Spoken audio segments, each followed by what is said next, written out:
In this episode of the FXDM educational series, we're going to be taking a look at some basic charting methods.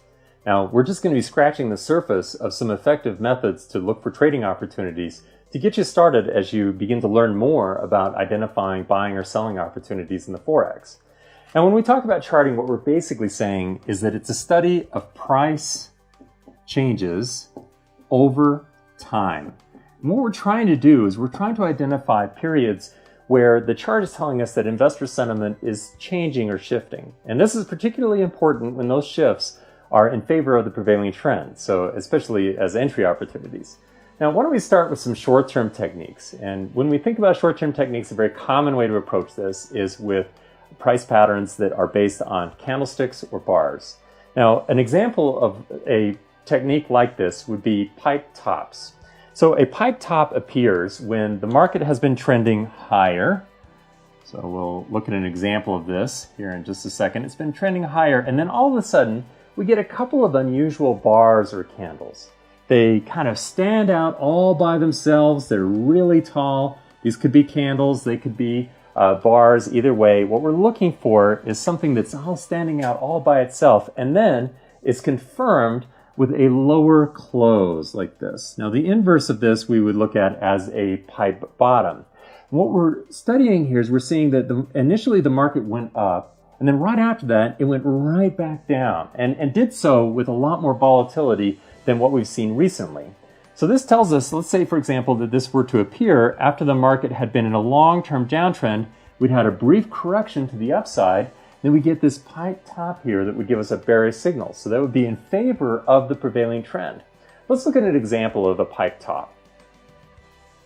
So this is a really good example of a pipe top. You can see this one on the euro dollar on October 14th and 15th. This is 2015. That was actually confirmed with a lower close after those two tall candles that more or less matched each other from the highs to the lows. We get a big green candle followed by a big red candle. You could see the same thing if you were looking at bar charts as well. And then we get that lower close on the 16th. So that was day number 3.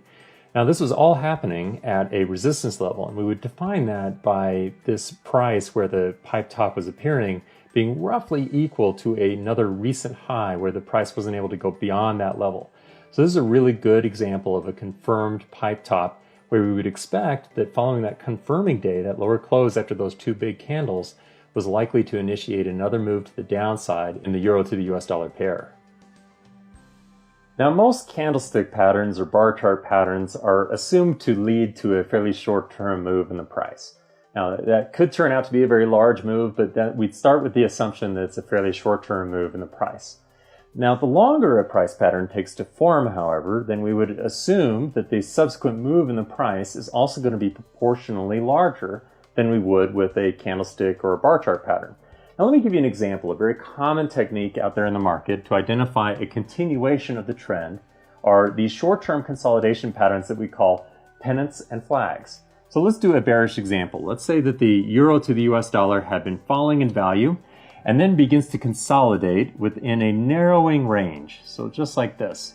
Now, this little pattern here looks kind of like a small triangle or a pennant, and that's exactly what it is.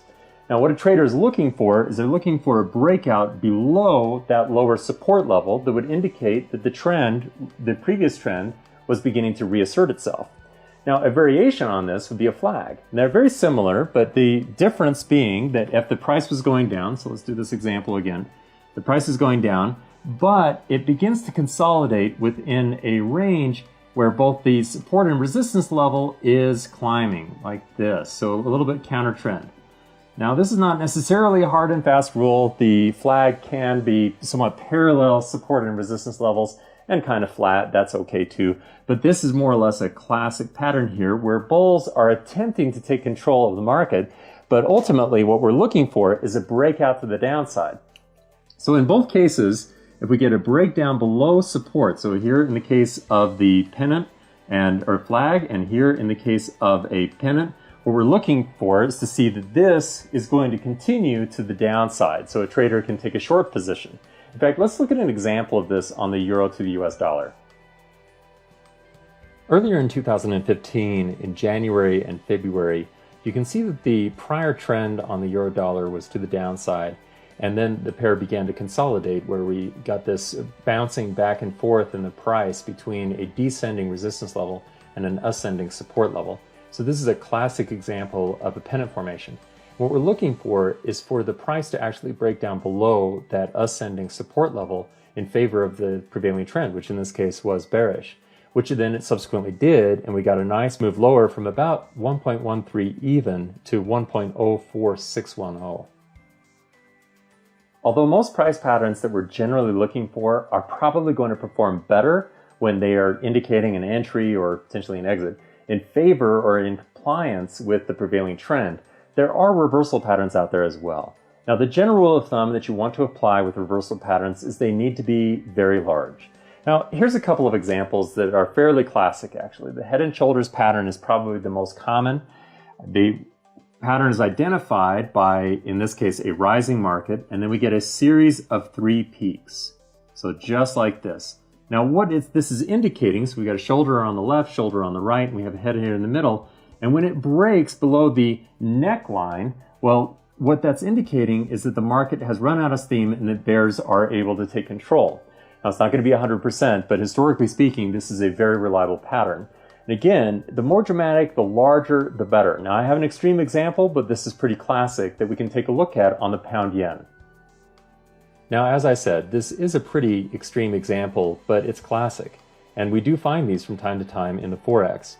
This is a very large head and shoulders pattern that appeared on the pound yen in early 2006 through 2007.